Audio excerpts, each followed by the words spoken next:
everybody. Good morning. It is morning. It's morning right here in Augusta, Georgia, because it's Masters Week. It's one of the best weeks of the year, and I know my partner Tim Peel feels the same way, buddy.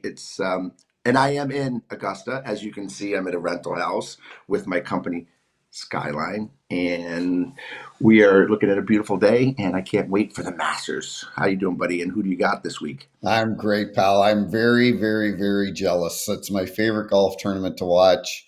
And it seems like the Masters is the only tournament. It could rain every day or every other day, but Masters Sunday on TV, it always looks sunny. The property looks impeccable. The golf's awesome. I'm pumped for the Masters. I can't wait. It's Well, let me tell you something. You think it's impeccable. It's more than impeccable. The way it looks on TV is exactly how it looks when you're actually walking on the course, which is incredible. And the golf course is going to have a different look here this year because they had that massive storm that ripped through the southeast here Right. actually last year and took out thousands of trees. So Really? you're going to see some amazing new looks here, especially on 13 coming around that corner. Guys are going to be able to rip it around that corner a lot more because those trees on the left side have been blown out and they're trying to regrow some trees over there. So I heard that you can almost see the green from the tee box at 13, which is Huh. unbelievable amount of trees that got taken out. So Now, kind have of you ever crazy. had the pleasure of playing Augusta? I played at 99 before they did the remodel, and Okay. it was spectacular. We Right. went there, got there at 6 in the morning, and played until 7 at night. We played all day long, didn't No stop, way. all day long. That's Played the awesome. par, played the par three, and played 52 holes. Oh my gosh. Yeah, we just kept going, and by the end of the day, I was just exhausted. And my buddy and I got on a jet and flew up to Pinehurst and played Pinehurst number two the next day. Yeah. So Uh, who do you got? Who do you think? Who do you got? what do you mean? Who do I got? Who do you got? It's the Masters. Who do you got winning? Oh, I don't know. I'd like to see Rory win it, but everyone's picking Scotty Scheffler. Uh, I don't know. I honestly don't know. I really. I think it's Rory or Morikawa for lots of different reasons, but this golf course matches them perfectly. But the reason why Rory hasn't won in the last, ever here is because the putting and chipping is so important, Yeah. and that's been one of his biggest improvements this year Well, in his early season is his putting and chipping. So I think that could be what takes him over the edge. well, as we saw against DeChambeau last year, his putting does let him down every once in a while. So it'll be interesting to see. What about nobody ever talks about John Rahm anymore, JR? Like he doesn't get talked about. Is he Well, that's because he goes to live. Nobody talks about DeChambeau either. Nobody talks about Kepka. right? Nobody talks about Dustin Johnson. Obviously, nobody talks about Dustin Johnson. Even Dustin Johnson doesn't talk about Dustin Johnson. And TaylorMade just dropped Dustin Johnson, which is kind of crazy. Yeah. But Do you yeah, think do you think he still has the drive? no, No, no, no. no. I don't think he's got. And I think it's very easy to lose interest when you get a lot of money early. You don't have Mhm. to play as much, and you're not practicing as much, and Right, so right. Yeah, I think that whole group that went over to live has just been kind of out of sight, out of mind. yeah. No, you're right. Um, well, anyway, thanks to Whiskey in the Wild, whiskeyinthewild.com. Get your best chocolate and chocolate orange whiskey of all time. To Protected Neck Guards, thanks to our good friend Tim Peel to protecting all the kids out there from grave injuries, and Bet Online. Appreciate all your support. And I would be very remiss, PLZ, if we didn't start this podcast today and remembering one of my favorite teammates and maybe one of the best guys in hockey that has been in hockey for a long time. Goaltender that played for a while with St. Louis, played with me in Chicago, had a long career as a broadcaster up in Canada for my buddy Greg Millen, who passed away of a sudden heart attack a couple days ago. Um, just real sudden, real sad. He was an amazing man, and Always loved Greg Millen. Doesn't matter how much I see him or talk to him, which hasn't been for a while, but my heart was definitely sad to hear of his passing the other day. Yeah, it was tough to hear JR. He was married to Anne, I think, for 30, 40 years plus, four children. Um, I had the pleasure. Mills was a great guy. He was a funny guy. And I was working a playoff series once. It was Pittsburgh and Washington, and our flight was delayed on it. We had a day off in at the Pittsburgh airport, and Bill McCreary was with me, famous Hall of Fame ref. And we walk into this restaurant bar. It's early in the morning. Our flight's now delayed, and there's Bob Cole, an absolute legend, and Greg Millen sitting there. And after we found out that our flight was going to be delayed for hours, Millsy and I and Billy McCreary, Bob didn't partake, but we started drinking the Caesars, which which to our U.S. listeners is a Bloody Mary, but a little more spicy. And just listen to Millsy and Bob Cole and Bill McCreary. I was just I was in heaven listening to them. And yeah, Greg was just he was such a nice man. Played 14 years in the league. Yeah, but like you said, probably more remembered for his broadcasting days and just a great guy. I was very Yeah. sad to hear he's only 67 years old and very sad. Yeah. So how about this? He was my goalie when I first got there. I think it was 1990. It was Jacques Cloutier, who was all of 5'8", and Greg Millen Yeah. was my goaltender. That in the same year, two hilarious goaltenders. Jacques Cloutier, probably one of the funniest teammates I've ever had. He Was was he? he was just absolutely incredible teammate and had that accent to like JR, shoot high, shoot high. You can never shoot high. Shoot high on me. Shoot high. Shoot high. You never score shoot high. And then I'd shoot high and he'd flop around. He'd flop like he just got shot out of a cannon, like shot. Um, and and then Greg Millen would never want to go down on the ice. You know how the butterfly kind of started with Yeah. Patrick Waugh and Marty Brodeur in the early '90s. Well, Greg Millen was one of the last stand-up goaltenders that did not want to go down because it was really hard for them to get right back up and get in position. Yeah, it's funny So you say that because saw some clips yesterday on social media, and you're right. He always was he didn't go down very often. All his saves were. no, so when the goaltenders do their butterfly, they go down. Greg Millen used to go.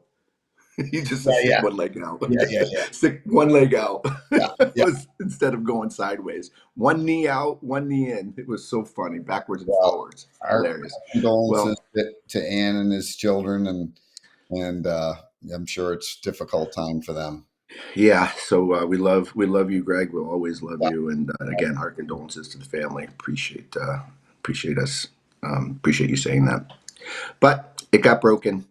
it got broken. It got broken. Like, and we talked about all year, is he going to be able to do it this year? Is he going to be able to do it this year? And it was questioning and questioning. And at one point I said no. And then I looked at myself and I said, what are you doing? How are you Mhm. questioning the best goal scorer in history that he's going to do it this year? And what a tear he went on again. Alex Ovechkin breaking Wayne Gretzky's goal record is one of the most remarkable things in all of sports, which you saw all over the sports world. He was the talk of the sports world. But he did it with 6 games left. I It's mean, it's not even close. It's unbelievable.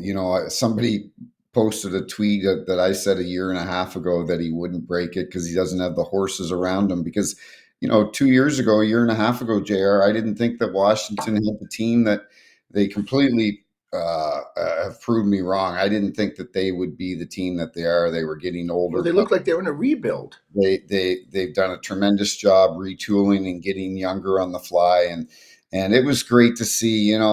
I give them a lot of respect because I was at uh, Kelly Chase, our good buddy, and he's doing really well. But we had this puck cancer event Friday nights, and everybody was in the dressing room, the Blues alumni room, watching the game, and someone said, do you think he'll score the empty netter? And I said, I think I read somewhere that he made a comment that he is not going to break the record on an empty netter, and I give him a lot of credit for that. And sure Mhm. enough, he didn't Yeah. want to go out there in the last minute of that game, and would have got the hat trick for it. But for him to do it and not on a slap shot like his patented slap shot, but just a snipe with a But just again, in his wheelhouse, right? old, In his legendary position yep, and in his legendary release and his legendary shot. I mean, he got that on the stick and it was a howitzer, that wrist shot, and it hit the back of the net into one of those beautiful goals. And I'm so happy that he broke the record on a goal like that. Unlike my 500th goal that went off a stanchion and got pushed in by the goaltender, it was a terrible goal.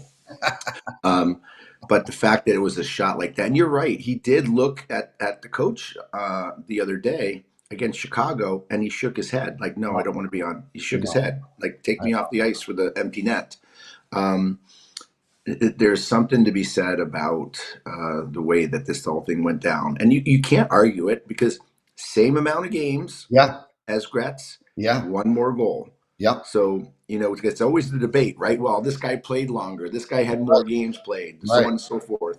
But you cannot argue the fact that Alex Ovechkin is the greatest goal scorer in human history. And I think, well, again, they always say records are made to be broken, but I can't see this record being broken. And again, it's we're not going to be alive for it for sure, but it's It, something has to change in the rules in order for that to happen, I think. I think the number was 31 years before it was broken. So yeah, I can't see it either, but I think we all said that, I think a lot of us said that a few years ago that it wouldn't be possible. But I give Ovi credit, man. Like, first of all, Yeah, but let me I, real quick before you yeah, say yeah, that point, we have never seen a talent as no, unbelievable as Connor McDavid. Talent, all around player, or even McKinnon. Okay, we've never seen it. Maybe even McCarr. He's a defenseman, I know, but Connor McDavid is arguably the most talented player on two blades ever, and he won't come close. He no, won't even come close to Gretzky's record. He's no, got 26 goals this year. right. So It's yeah, unbelievable. yeah, With him missing 16 games with the broken leg, I think a lot of us thought there's not a chance that he's going to break it this year. I think we all wanted him to break it this year. We didn't want him to break it the second game or third game into the regular season next year. The hype wouldn't have been like it is now. But you mentioned it's a credit to him. He doesn't play this game soft. You watch the highlights of Alexander Ovechkin over the past 20 years. He punishes his body. He's not a oh perimeter player. Uh, but what I've really got to appreciate over the last few months with him is what a good teammate it is. He yeah, is, and yeah, how much his teammates love him. They yeah, genuinely love him, yeah. and you know what? I'm just so happy for him and his family. Happy for the Caps. I'm sure Spencer Carberry is like, I'm happy. I'm ecstatic, but it's done with. Yeah, We but want he's happy that there's 5 games left that they can now get back to correct. just getting ready for the playoffs. I think that's like one of the best gifts that he has right now. Exactly. It Yeah. is. It's awesome. So no, it's been So I think a couple things real quick. What we're saying. Number one, I think Gretz is so happy because yeah, When Gordie Howe was chasing was following Gretz around at the time that Gretz was going to break Gordie Howe's record. It took like 8 games right. before Gretz scored that goal, and Gordie was like, "Will you get this goal over already so I can go home?" Right? Gretz only had to be there for 3 days. He only had to go to 2 games to Yeah. get to watch this thing get broken. Very smart that he went to Washington. He saw 2 goals against Chicago, but then to go to the Island and have it finished like that.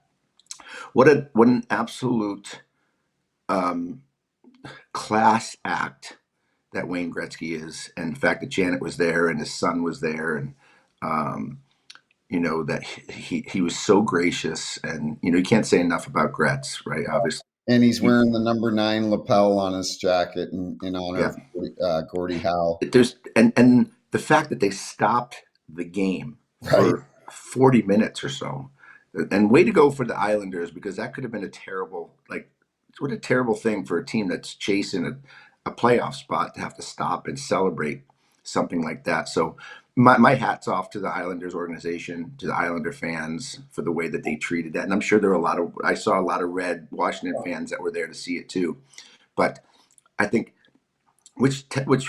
why we know that the National Hockey League is the best organization, is the best sport in the world, because our fans are the best, Mhm. the people that have been involved with the game are the best. And to watch that display of respect and gratitude and celebration for Ovi the other night on the road was mind-boggling Yeah. and made me very proud. Yeah, yeah, me too. It was exciting. I couldn't turn it off on Sunday. It was fun to watch. All the hype leading up to it, and like you alluded And how to, about that pass from Wilson? well, and that's that. You know what? It was Holy perfect. hell! It was perfect because Tom Wilson has played with him for so long, and Willie gets They're in, best gets an buddies. assist, Yeah, they're best buddies. Yep. best buddies. He gets an assist on it. It was great to see Nick Backstrom hugging Ovi. You know, Nick, how many assists did he have? He probably had. Uh, 287 assists, I is think that it what it was. was? Yeah. Yeah. Did you see that Budweiser sent Oh, King? so great. I Right. sent you the video. I sent you the clip, right? Budweiser set up the avoiding greatness or something like that. It's like Yeah. they sent 25 goaltenders Yeah.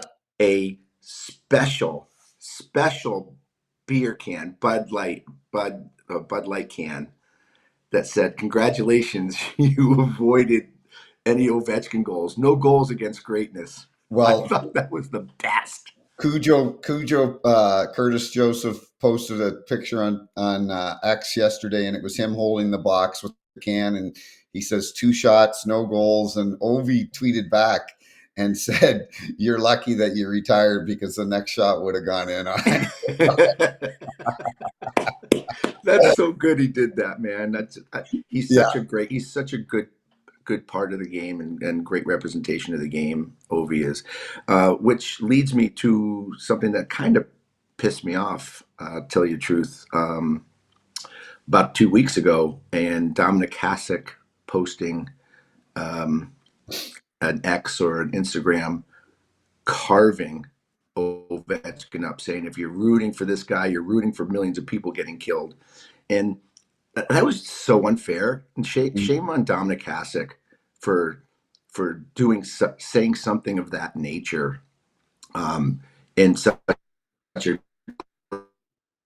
league, in a league that really made him who he was, right. Dominic Hasek. And um, Alex Ovechkin has nothing to do with anything that's going on in the world. He goes and plays hockey. Uh He huh. goes and loves the game, and he loves his teammates, and he comes and he does his thing, and he scores goals, and he lifts people out of their seats. He makes people happy, and he does things for charity, and he does things for kids, and he's a Exactly. great representation of the league. And to have Dominic Hasek come out and to do that and try to put a dark mark on one of the greatest sporting achievements of all time, shame on Dominic Hasek. You know better than that. You're a Hall of Famer, and you know what?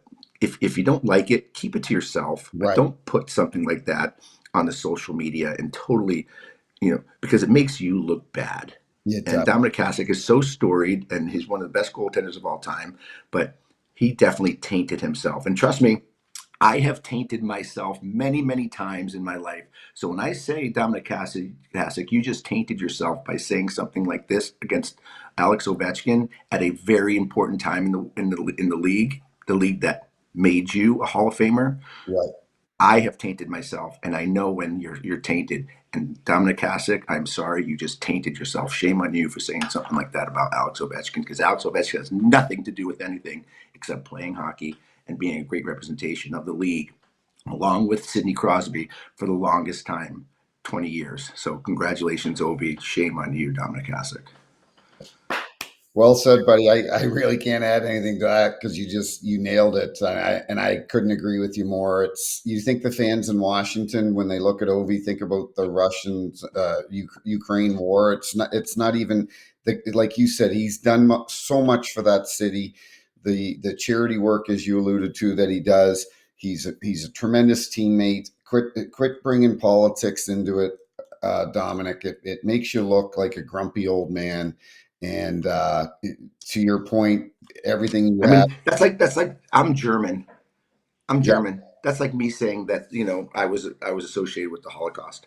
right, Like, right, shame on you. right. That's so wrong. So it's so wrong. I hate it. It drives me crazy. But I just had to put that in there because I'm not going to let anybody bring Alex Ovechkin's record to any kind of black hole. So Yeah, way to go.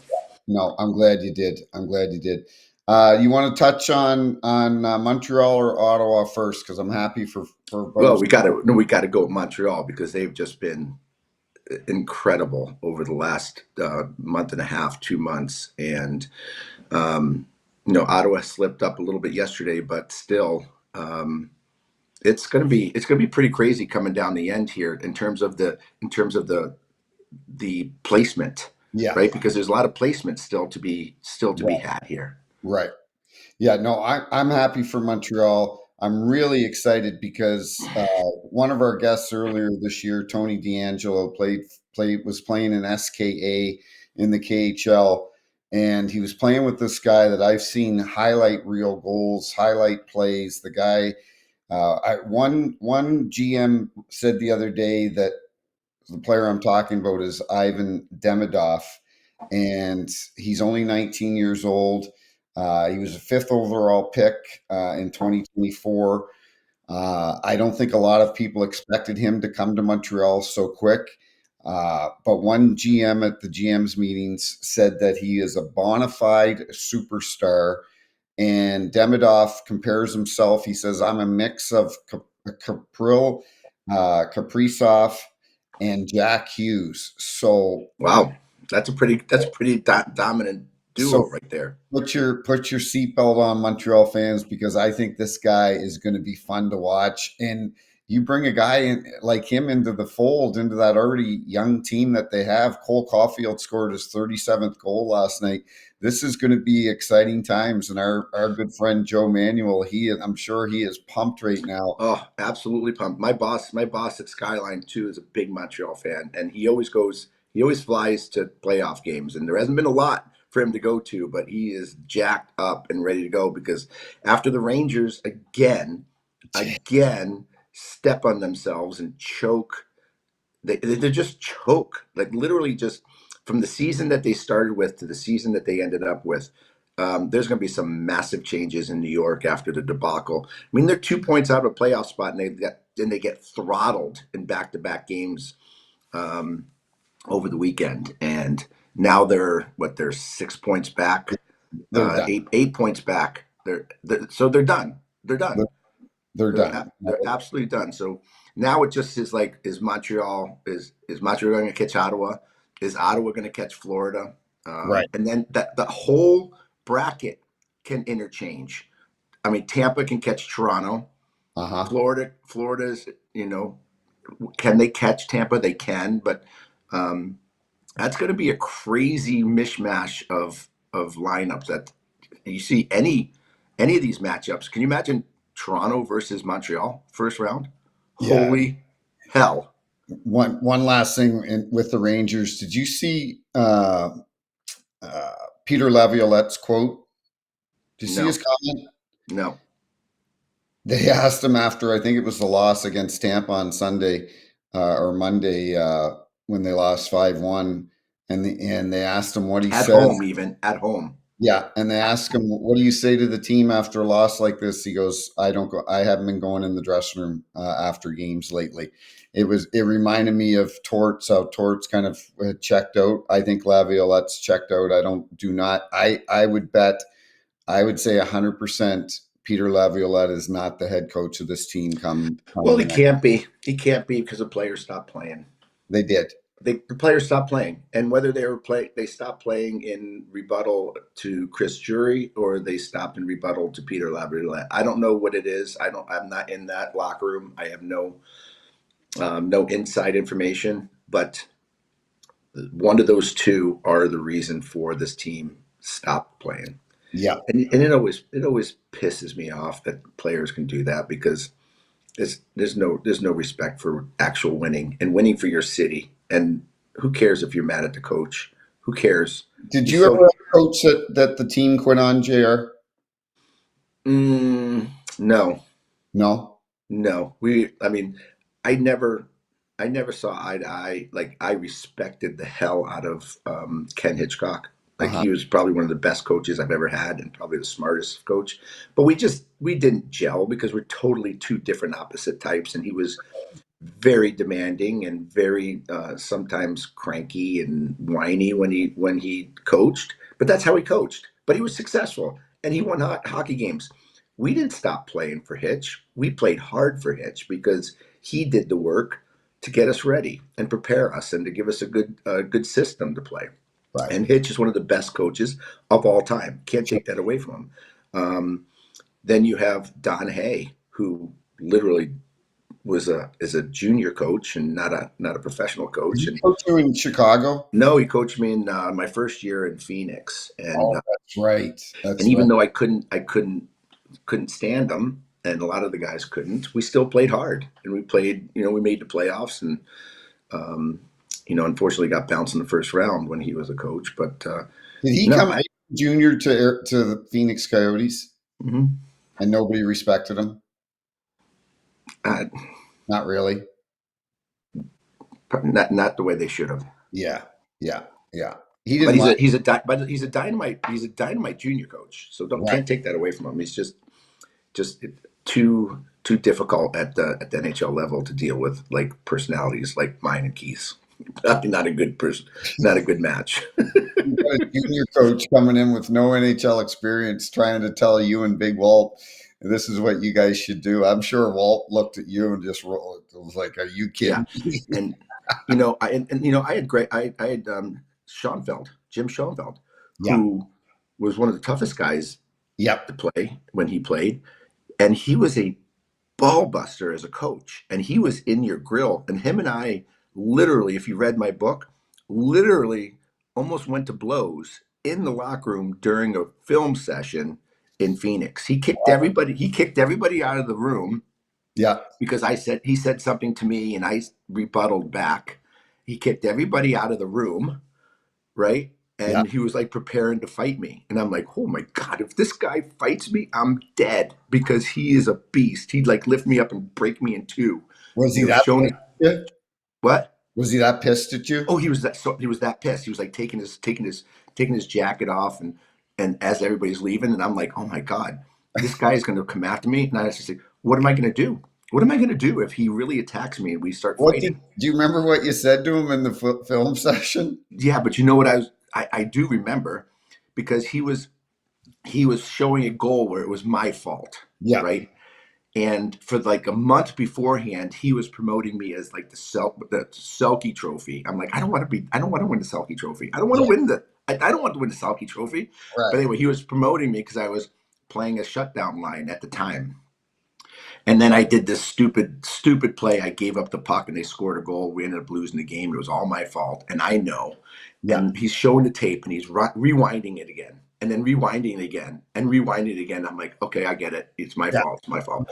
And then Yeah. he stops the tape and he goes, and JR, if I hear any more of this Selkie bullshit talk, I'm benching you. And I'm Yeah. like, I said, "Are you kidding me, man? You're the one that started the Selkie Trophy." And I, and I said, shove a fist in the, Yeah. go shove a fist in your. Yeah. And he's like, "What? Everybody out!" And I'm sitting there going, "Oh no, I struck a chord. I struck a chord." And everybody's leaving, and I'm sitting there all cool, like, okay, so he's gonna be in a bit. But I'm thinking in the back of my mind, oh my God, if he really wants to fight, I'm dead. He's gonna crush me.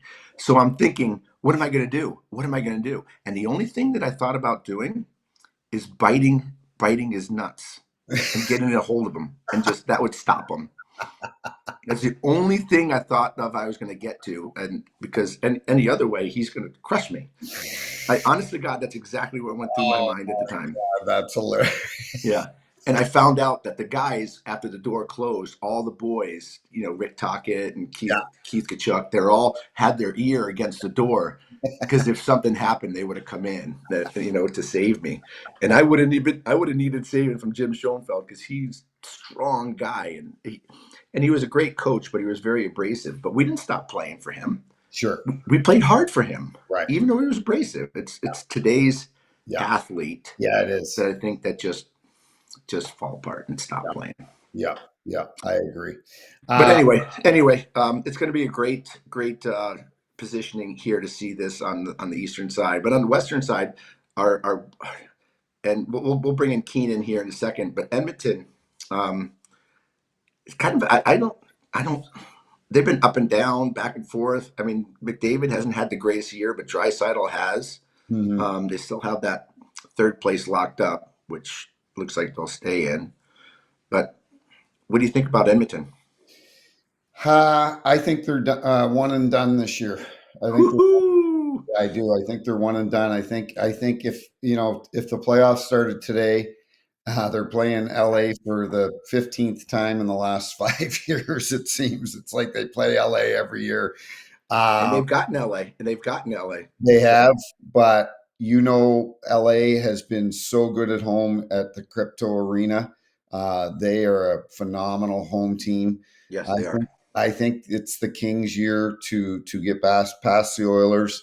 I think Connor McDavid's still out, buddy. He's still out. I know he's traveling with the team, and they're hoping that he'll play in the last couple games, but he may not even play. They may just shut him down. I just think he's not 100%. There's still, we talk about it every year, there's still the goaltending problem in Well, Edmonton. let's bring Keenan on, see what Keenan says. Let's see But what he says. keep talking. Keep talking. It's Stuart Skinner and oh geez, lost my train of thought. Their backup. I don't think you need to find out the other one. I just don't think their lineup's strong enough. I don't think they're deep enough. They're not, Jeff Skinner, give me a break. He's not the answer. Evander Kane is skating with the team but he's missed an entire year. So how effective is he going to be? And they need a guy like him in the playoffs. So I just don't think Edmonton's got the horses this year. Good on Draisaitl, phenomenal year, 50 goals again. But I think this is LA's year, and Kopitar's a buddy of yours and mine, and I got to be honest, I'm kind of rooting for LA. I think I'd like to see them move on. Yeah, I'm right with you. I mean, obviously, I'm going to root very hard for LA because I'm connected and I'm passionate about it. And there's Keenan. Turn your light on so we can see that beautiful face. See that beautiful face of yours. And I know Keenan's not going to like me for this, but I am definitely going to be rooting for LA this year. I'm a big Adrian Kempe fan, so we'll see what happens. Let me get him. Yeah, so we'll see what happens. Nice. Look at you. You're breaking stuff. You're all messed up, Keenan. See, and you know why you're all messed up right now? Because we're dissing your Edmonton Oilers and their opportunity this year with McDavid hurt, with Vander Kane hurt, with the weak goaltending. What do you say about that? What do you say about your Edmonton Oilers? I unfortunately am very worried going into playoffs. I really am, and I might be a one and done. But I have the bias, of course, but I don't think we're getting by LA. I can hang my head. I'm not a true Oilers fan, but we have a lot of problems right now, and the last month was rough for us. And you talk about McDavid, Draisaitl, they go down, and that kind of gave the little boost for the other guys, like PLZ's favorite player, Jeff Skinner. But I'm a little worried here. But come playoffs, I'm not gonna lie. What are they saying, Keenan? Because I've literally you don't hear much about it. What are they saying is wrong with Connor McDavid? Lower body, but he's most likely going to be back tonight. Last I heard. But lower body, is it Oh his yeah, foot? Is it his knee? Like, I don't know I, what is it, JR? I don't know what it I is. think groin. Groin. I think I got to think something like groin because the way it went in the LA game is like he grabbed it right away, and then it looks like he pulled his groin or something. Well, Yeah, and that could, and by the way, you've probably had pulled groins, PLZ. Those things are aggravating and they take a while. You see how long it's taken for Matthew Tkachuk to get back into the lineup. I mean, it's been almost a month, over a month over since a month. the Four Nations, and he's just started to skate. So right in time for playoffs. But I mean that their goaltending, it's too wishy washy. I mean, who's the backup goaltender in Edmonton, Keenan? Calvin Pickard. Pickard. Pickard. They Well, picked him up last year. there's Yeah, no question both of them will be playing in the playoffs at some point. It's just who's going to find a way to try to who's 100%. going to be that guy that's going to be. And the problem is LA's defense is their defensive game structure is amazing, and to try to win in crypto, because they do have home ice advantage. That's going to be tough for Edmonton. Yeah. Well, and so many opportunities are missed as well. Like we could have gained an advantage on LA, try to secure home ice because trust me, playoff hockey at Rogers, it's loud. It's loud, but when we lose and when LA loses, I don't think we're catching them for second. So I'm Yeah, being real here. and it's another. Is home ice advantage really important anymore in the National Hockey League? Because we've seen a lot of away teams winning series over the last few years, and I don't know whether it's that last change that a coach has for matchups really matters that much anymore. But I don't. I think it will. I think it really will in this series because you have a Kopitar up against a McDavid Correct. or Dreisaitl becomes very important because Kopitar is one of the best defensive players still in the game today. Yeah, and he's probably going to win another Selkie, let's be real. And Kopitar, he's getting up there, but he's really shutting down. Like we just played LA. That was, I mean, we didn't have McDavid or Drysdale our two best players, but I'm not saying that's an excuse. But we looked like crap, and something needs to change come playoff time if we want a chance of getting by them. Just saying. Well, it's too bad your Calgary team. I mean, they still have a shot, but a little outside shot They're of done. getting in there, huh? They're done. Are they done? I think I think this every I think the seedings, not the seedings, but the 8 teams. I think nothing's going to change over the next 9 days. The season's over next Thursday. Well, Calgary's got one game in hand, and they're 4 points back They're of, done. of Minnesota. They're They're, done, mate. they're They're done. done. They're You think done. they're done, Keenan? Is your other Alberta team done? I think they're done. And you know what? You know what's great about it is I go to school with a lot of Flames fans. So I get the bragging rights that we're in playoffs, but I know we're out round one. They're going to chirp me, but they're done. It's Vancouver's done. Calgary's next. Yeah. Yeah. Yeah. And you know what's crazy? I think Calgary, in my opinion, has been the least talked about team in the National Hockey League all year. Oh, And 100%. like the least, all the way across the board in every aspect, because there's nothing that's happened there that's been newsworthy. Has there, or am I wrong? Not really, besides Dustin Wolf. Honestly, Dustin Wolf, the emergence of Dustin Wolf in Calgary he's going to be a stud. The rookie season, he's Mhm. saving the Calgary season. He's the reason they are where they are. If they were to make playoffs, I said he would have probably won the Calder. Yeah. But Wow, here's what the a thing. great call! Great take right Yeah. there, Keenan. Great take. See, Yeah. I learned something because I didn't hear about it, didn't see it, and that again, this is another reason why I think that Calgary has been the least talked about. Because how can you have a rookie playing so well and not really get a lot of the attention across the board like that, right? It's pretty crazy. Yeah, this is a guy who's 5'11", I think he is, and like probably like 150 pounds, but he moves around the net quick. He's stopping pucks left, right, center. He's stolen many games for them this year, and he's gonna develop into a great goalie, You guaranteed. hear more about Celebrini than Wolf, and Celebrini is under the last place team in the league. So it's Yeah.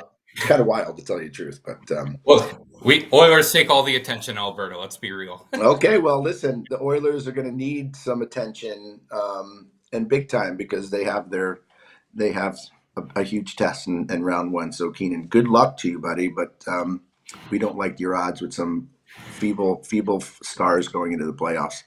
May the odds ever be in our favor, as they Well, say. you're the best, buddy. Thanks for jumping on early with us, For and sure. thanks for joining us early. You guys are always the best. Rockin' Reese is Take still care. on. John is on. All our boys are on. So we appreciate it, pal. We'll talk to you soon. Yeah, for sure. Have a great day. Great. We'll talk during the playoffs. Sounds good. Yeah, definitely. You know, you talk about he brings up Rookie of the Year and brings us back to Montreal, JR. This Lane Hudson is an Oh, absolute wow. stud. Awesome.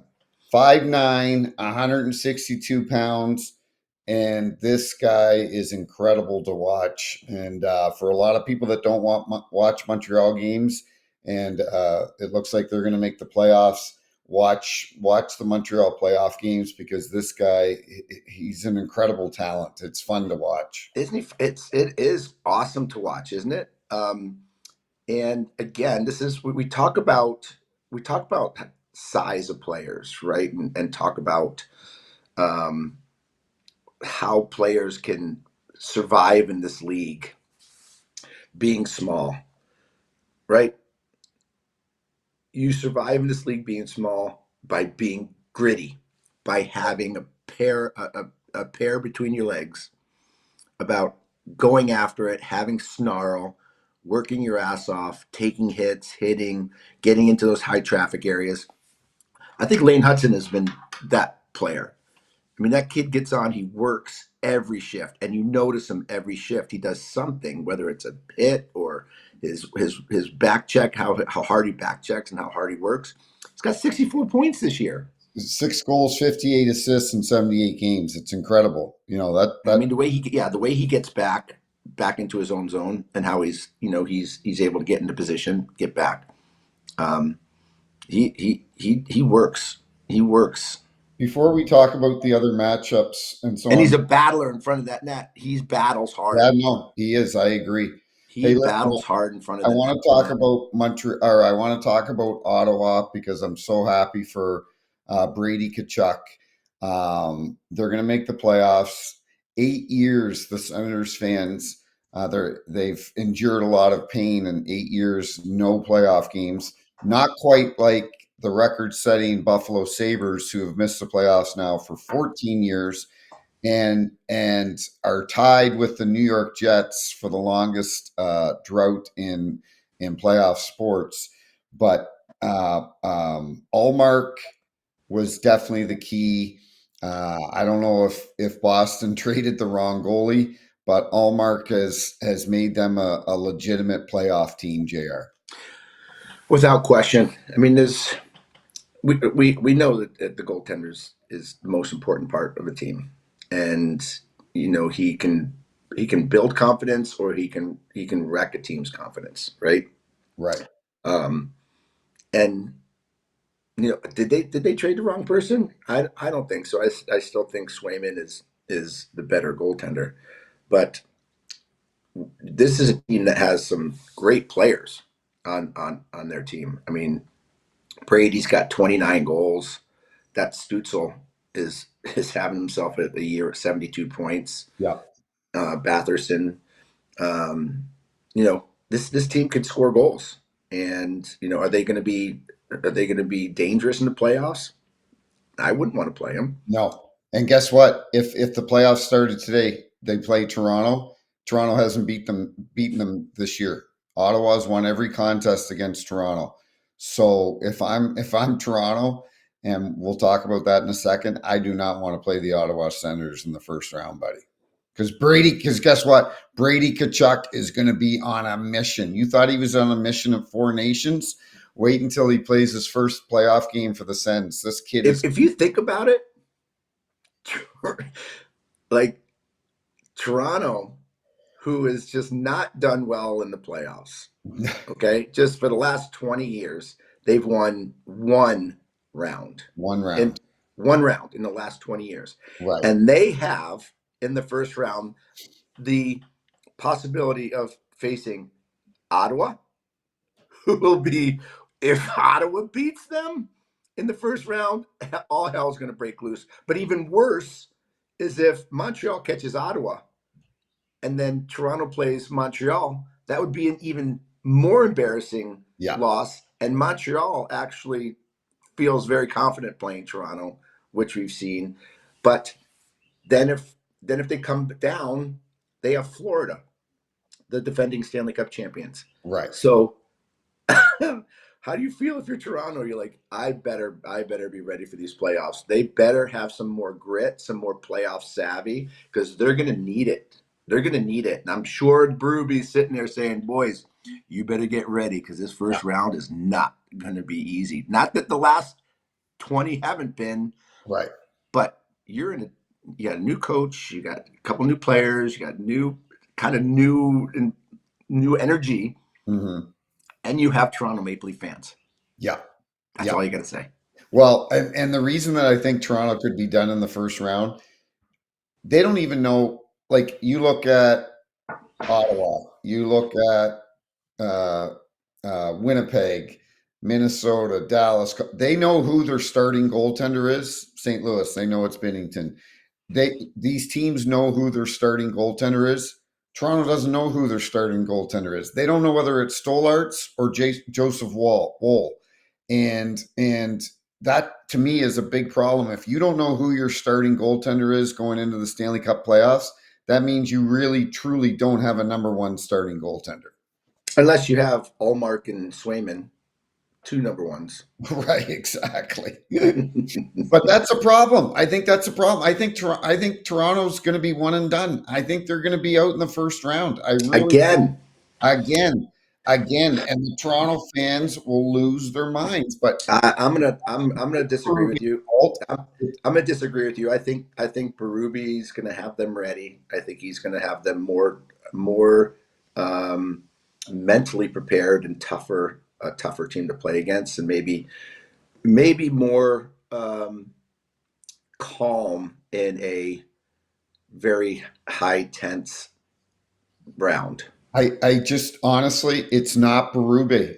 Chief is going to have those guys prepared. Morgan Riley is not the defenseman he was a couple years ago. Their back end isn't as strong as a lot of these other teams that they're going to face. And I got to go back to the goaltending. They don't have a legit number one goaltender. So Chief can have them prepared, and there's no question he will. He's a tremendous coach. I think that they are one and done because they don't have a legit number one goaltender. And in order to, we've seen it every year, you got to have a goalie sometimes steal a series for you. And I just don't think they've got that, JR. Well, I think Toronto plays one of the Florida teams first round. I think they're going to avoid. You want to play John Cooper and Kucherov? No, they won't. I think they'll end up playing Florida, which is, it could be even worse. You get Matthew back. They got Marchand. They've got Sam Bennett. Sam Bennett's kind of banged up right now. I mean, I think Tampa, the way Tampa's playing, Tampa catches Toronto. They're only 2 points back, 5 games left each. We got to. Chaser and I were talking about this the other day about the job that Jimmy Montgomery's done here in St. Louis. And Chaser says, Peelsy, he's a lot like Coop. He's well liked by his players. John Cooper's been there, 10 years? How long has he been in Tampa? It's unbelievable. And I would not want to play Tampa. I'm telling you right now. No. I would honestly, and even though they won the Stanley Cup last year, I think I'd rather play Florida than Tampa in the first round. Well, I'm telling you right now, their next game tonight actually is Tampa versus Toronto. Right. In Toronto.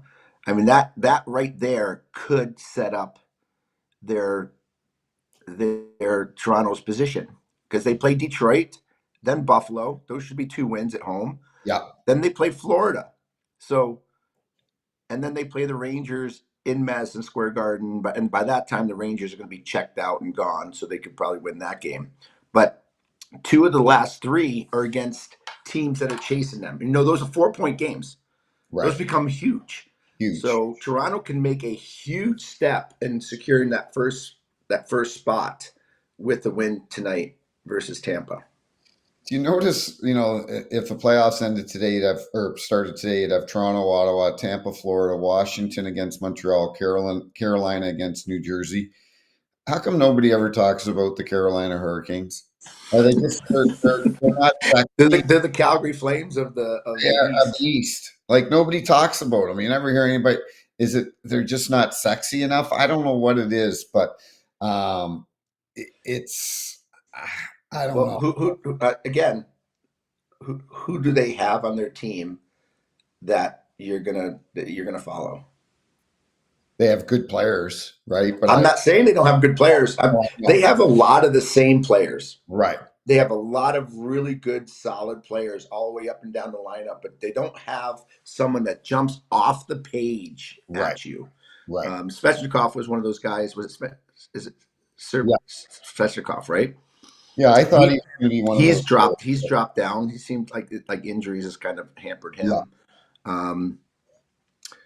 You have their Aho, Sebastian Aho, Sebastian Aho, but again, good player, but he doesn't do enough to get onto that level of stardom, of platform, of superstar status, right, right? right. Um, no, they got some great defensemen, right? Arguably one of the best defensemen in the game, but their goaltending has been up and down. Yeah, But I don't know. But they're dangerous. They're dangerous because they have an amazing coach hmm that has every single guy playing the same way. And Brenda Moore is a genius when it comes to having a team play the way that they have. Because look, nobody has talked about them all year, and they put up an amazing year. 96 points right now, second in the East in that Metropolitan Division. they do it Which, every year, right? yeah, yeah, just quietly go about their business. Uh, And again, a team that's very scary to play against because people take them for granted, right? And they will pound you and work you into the ice and push you out. That's what they do. hmm Well, buddy, the season's And over. they're playing against the Devils. They're They're playing what? against the Devils, who've been Right. great or not so great. Great, not so great, Well, they've had, right? yeah, the Devils have had a lot of injuries. I think Dubas and Tom, Devils get beat by Carolina in the first round.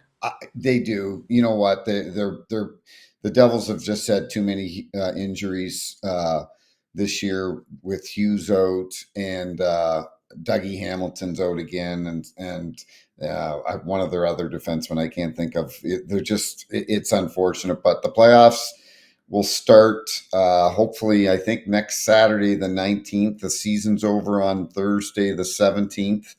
It's the best to me, and Charles Barkley, as you know, has said this time in and time out.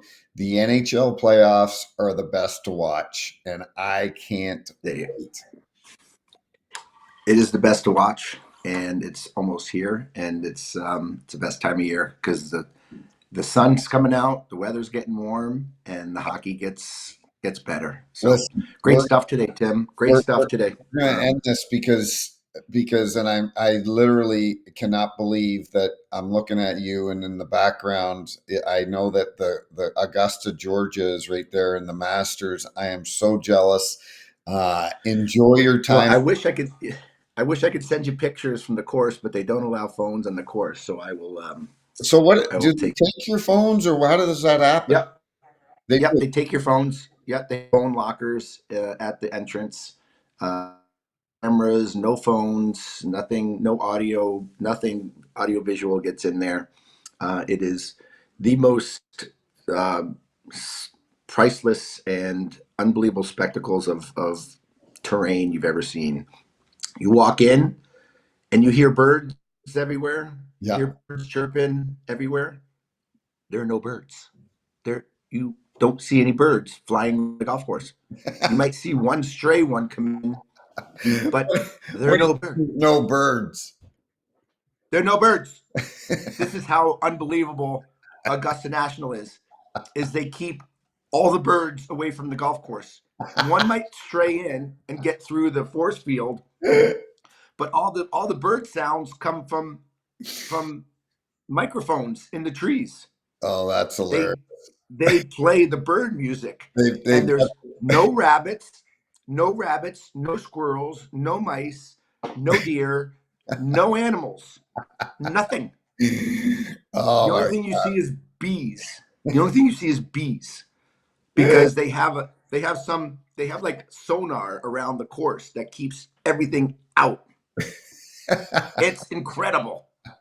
That's hilarious. Okay, I challenge you during when you're watching 4 days of golf. I'm I gonna want be you looking to for squirrels. count how many birds you see flying through the sky. Don't watch the golf. Count the birds.